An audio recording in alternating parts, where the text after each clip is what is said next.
Hey guys, Dr. John Russin here, and I want to quickly talk about one of the major movement patterns that I see people really struggling with when it comes to technique and form, which is the pull-up.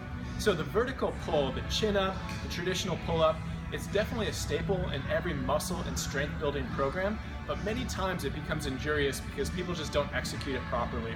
So I'm going to hop up here and I'm going to show you how people usually go about the pull-ups. So we got the pull-up bar up here. For most people, they usually end up jumping to it. So I'm going to move this out of the way here. And what ends up happening is they jump up to the bar and they never get into a stable position. So what happens is bring the legs back like this, hyperextend the spine, and it becomes one of these really ugly pull-ups. A lot of stress on the shoulders, a lot of stress on the spine, and really the neural kinetic chain is just disassociated. So I want to go through a couple quick cues to try to clean this up very quickly. First step, if you are using a higher bar here, I want you to bring in a box. What this is going to allow us to do is place your shoulders into a packed, stable position.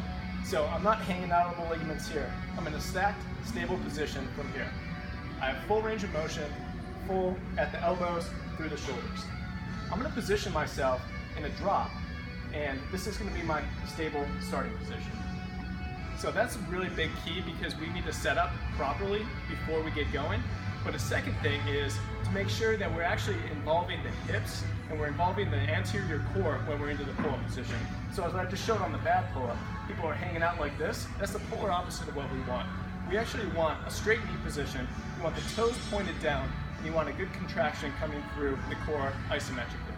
So when you set up, this is going to be our hollow body position, they call it. From this position, we can pull, come back down, full range of motion, under control. So this turns the pull up into a full body motion and keeps away from chronic lower back pain, chronic shoulder pain. Give it a try.